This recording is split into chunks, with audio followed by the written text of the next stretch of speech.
Hello. I'd like to welcome everyone to the ABPMP webinar that we are attending today. My name is Dan Morris, and I've been with ABPMP since about 2005. And in that time, I've served on the Chicago board and the international board. And I recently had the opportunity to lead the rewrite of the Common Body of Knowledge. And today we'll be going over one of those chapters, Chapter 3, which deals with process modeling. Now, as a little bit of background, the CBOK was a major effort for ABPMP, and we had over 25 people involved in a variety of different roles. Some as authors, some as reviewers. We had actually 3 levels of reviewers, and what we did was carefully vet all of the information so that we made sure that what's presented in the CBOK represents a collaborative effort from leading experts, all practitioners in the field, and all of whom have CBPP certifications, which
And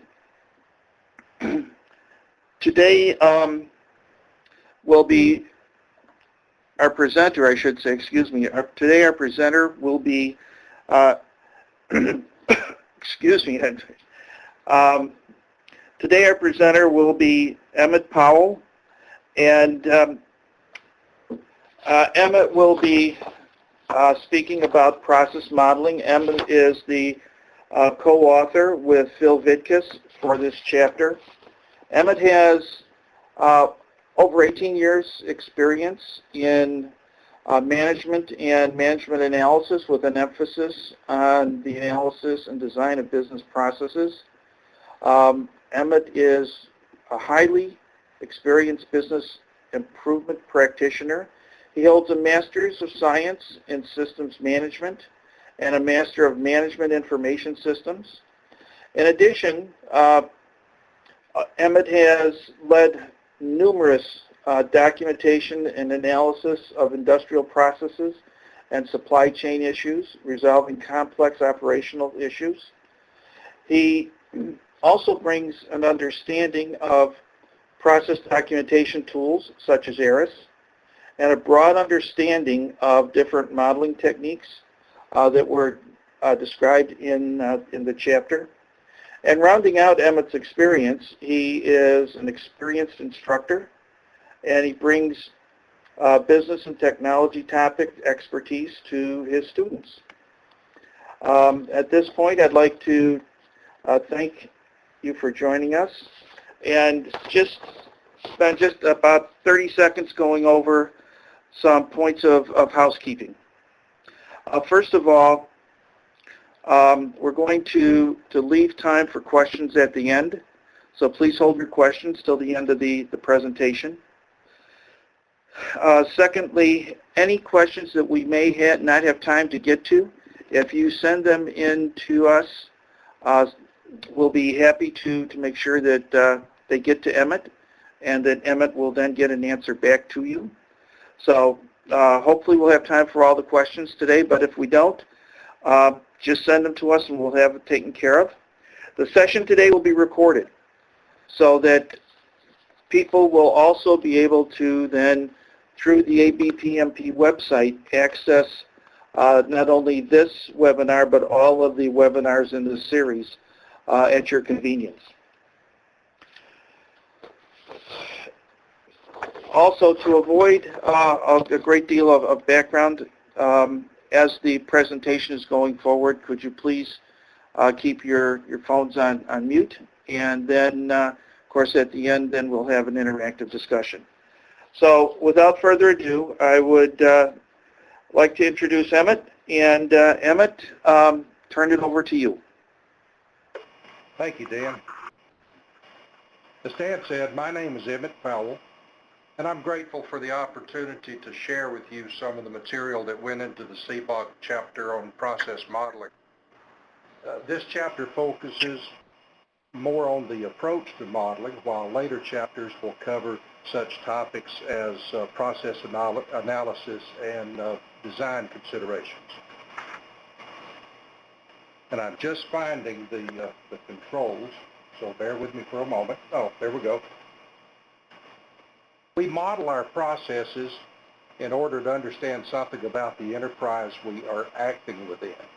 Some of the things the process models do for us is drive a common viewpoint of what's going on in the process, as well as a means of communicating this knowledge among the people involved. With this knowledge, we can pick out the places in a process where critical performance measures may be taken. We can discuss and refine our ideas on how to improve or redesign, and we can explore how a process interacts with the related processes in the system and to meet the business goals of our enterprise. I like the definition used in the CBOK for business process model, so I've included it here so that it's clear what we're talking about today, and that is a set of activities where we create representations of an existing or proposed business process.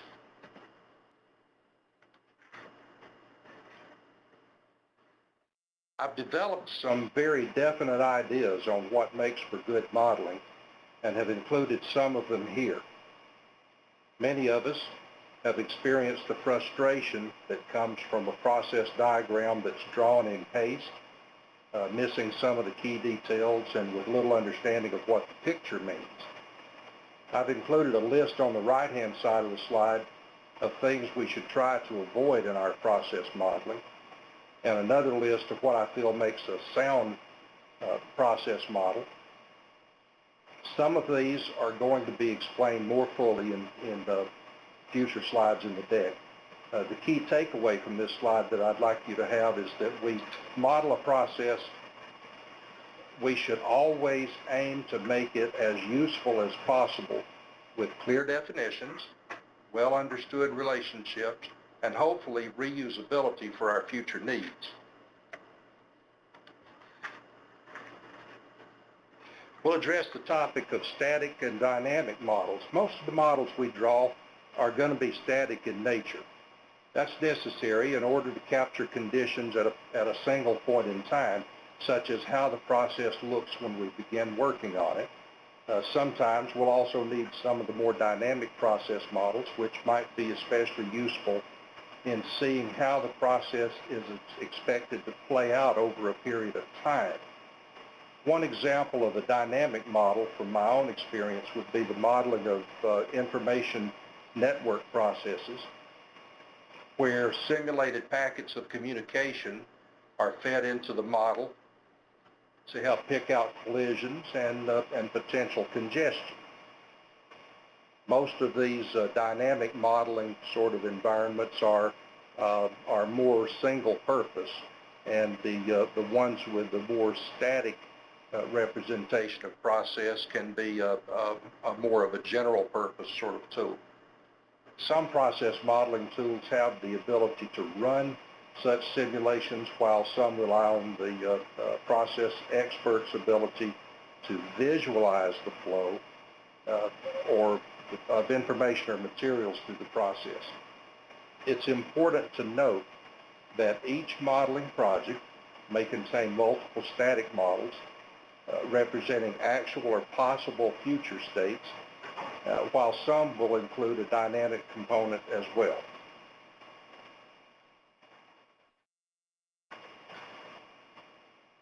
Next, we're going to talk about choosing our modeling tool. A person who spends as much time as I do creating models may be hasty and jump into one of the higher level modeling environments such as ARIS or Provision or one of the IBM tools. Although most projects can be completed with such powerful tools, not every project will absolutely require them. You have to ask yourself, what are the needs of the project, and how can I make it complex enough to meet the need while avoiding the urge to model the universe? If we always draw the focus toward the key components of the process, such as activities, events, inputs and outputs, rules of behavior, we can then add in other features, other modeling objects as needed to increase our understanding.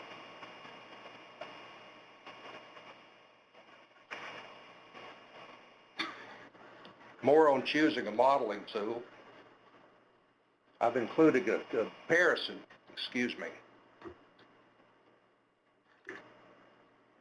I've included a comparison here to highlight some of the reasons we might choose either the higher level tools or some of the really excellent limited feature tools available. Keep in mind it's the needs of the project that you're working on that drive your choice. On the one hand, with a powerful modeling environment, you can handle multiple projects and save the results in a repository and continue to evolve them over time to fit any kind of framework or future need, and thereby build up a catalog or library of process models. On the other hand, you can launch modeling projects fast and cheaply with sticky notes and markers, or with one of the excellent rudimentary tools. And if you choose the rapid starting tools like Visio or ARIS Express, some of the higher level tools can actually import those finished models as needed when you expand your environment in the future.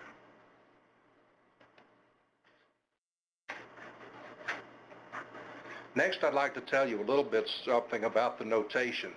This is probably the most misunderstood portion of process modeling. We tend to think of process modeling as just a collection of boxes that sort of tell us where the model goes.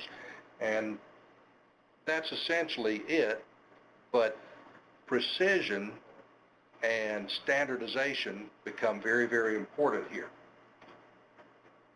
So now that we've selected our modeling environment, it's time to choose the symbols and styles that we will use to best communicate the process. If you take nothing else from this slide, remember the word standardization from the definition provided. Picture how important standardized notations are in other parts of our lives. We use math symbols, musical notations, and highway signs in order to avoid any ambiguity. Observe our little cartoon character. He's increasing his understanding of the path he's about to embark on by reading this crooked sign. That's the sign that tells him what he's going to expect when he moves a little bit forward on the path. And that's what a standard notation symbol is going to do for the user of a process model as well. The use of standard notations increases the chance that everyone who's using it is going to read the process depiction the same way and remember it the same way the day after, the week after, the month after the model is made. The first individual notation I'd like to cover with you is probably the most popular in our environment right now. It's called Business Process Model and Notation.